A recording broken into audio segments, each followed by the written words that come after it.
She held up the handmade blanket I spent 3 months stitching, looked at it like it was garbage.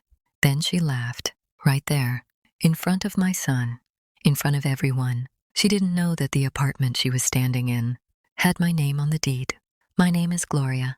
I'm 63 years old, and for most of my life I believed one thing above all else, that love is shown through what you give, not what you say, not what you promise, but what you do when you have nothing left to give.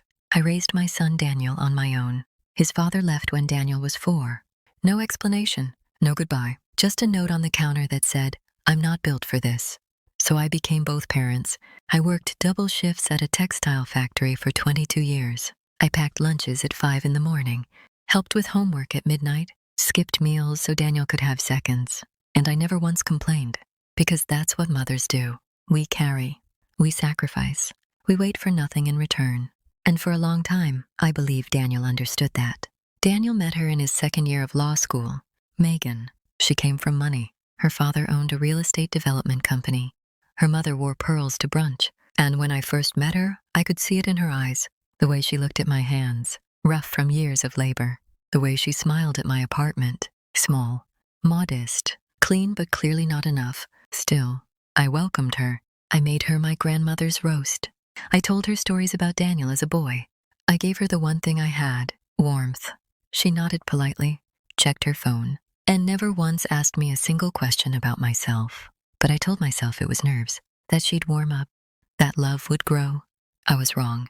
It started with small things I tried to ignore. She'd cancel dinners at the last minute. She'd forget to invite me to holidays. She'd buy expensive gifts for her own parents and send me dollar store candles for my birthday. Once, I overheard her on the phone. She was talking to a friend. She said, "Daniel's mom means well, but honestly, she's kind of embarrassing." I stood in the hallway, heart pounding, hands trembling, but I said nothing, because I told myself, maybe I misheard. Maybe she didn't mean it. Maybe I was being too sensitive. But I wasn't, and deep down I knew. When Daniel passed the bar exam, he got a job at a mid-sized firm. The pay was decent. Not great. Megan wanted to live in a high-rise downtown. She wanted marble counters, floor-to-ceiling windows, a view of the skyline. Daniel called me one night, hesitant. He said, "Mom, we're looking at apartments, but the down payment is a lot." I could hear it in his voice. He wasn't asking, but he was hoping. And I thought about it. I thought about the savings I had spent 30 years building, the money I had put away for retirement, for emergencies, for peace. And I thought about my son, the boy who used to hold my hand when he was scared, who told me once, "You're the strongest person I know, Mom." I wired him the money the next day, $62,000, my entire safety net, gone. But here's the part he didn't know. Here's the part no one knew. The real estate agent was a woman I had worked with years ago. She owed me a favor. And when the paperwork was drawn up, I made a quiet request. My name was placed on the deed, not as a threat, not as leverage, but as protection.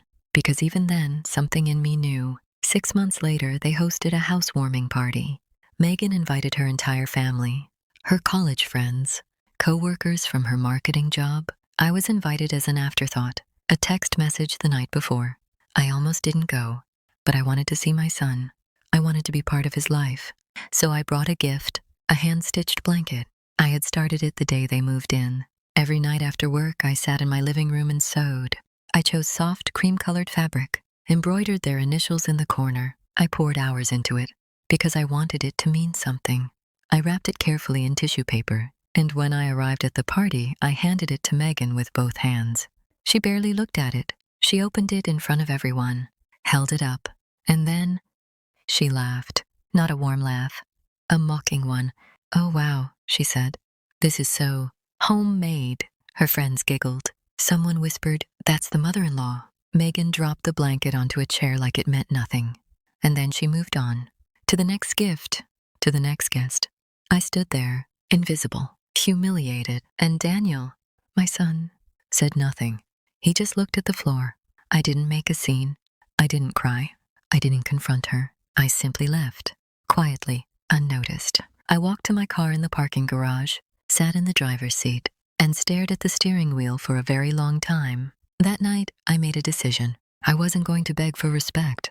I wasn't going to explain my worth. I was going to wait. because time reveals everything, and some lessons can't be taught, they have to be lived. Over the next year, things changed. Daniel stopped calling as often. He missed my birthday.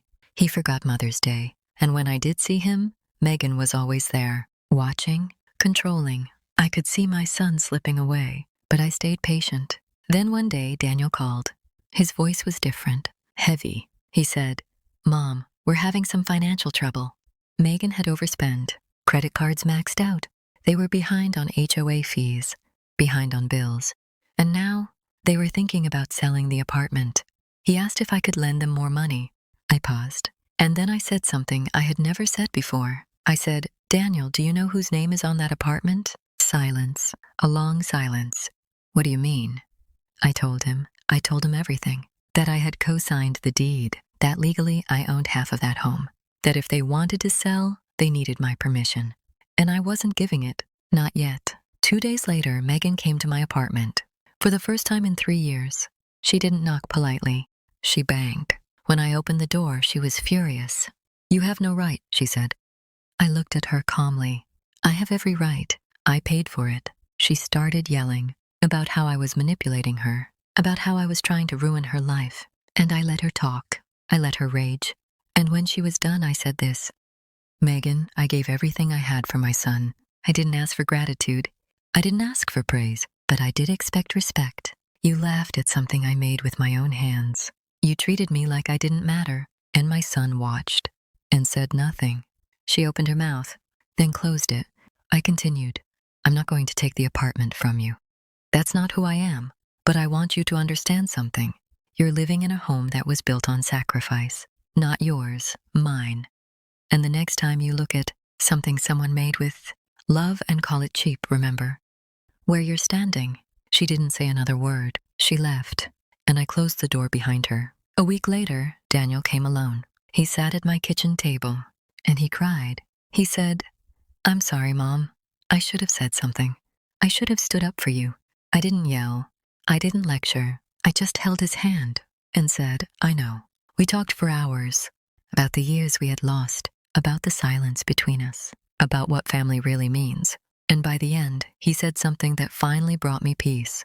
"You gave me everything, and I forgot. I won't forget again. That blanket I made, it's still in their apartment. Megan never uses it, but Daniel does. He told me it's the first thing he reaches for when he falls asleep on the couch. And that's enough. I don't need apologies carved in stone. I don't need revenge that echoes. I just needed one person, my son, to finally see me. And he did. Here's what I've learned after 63 years. Respect isn't about money. It's not about status. It's about how you treat people when you think they have nothing to offer. And those who mock what they don't understand, they always learn, not through punishment, but through consequence, through time, through the quiet way life balances itself. Be patient, stay dignified, and never let anyone make you feel small for what you give with love. If this story touched something in you, take a moment, leave a comment for Gloria, or for someone in your life who gave you more than you realized. And if you haven't already, subscribe, because these stories, they're everywhere, and they deserve to be told.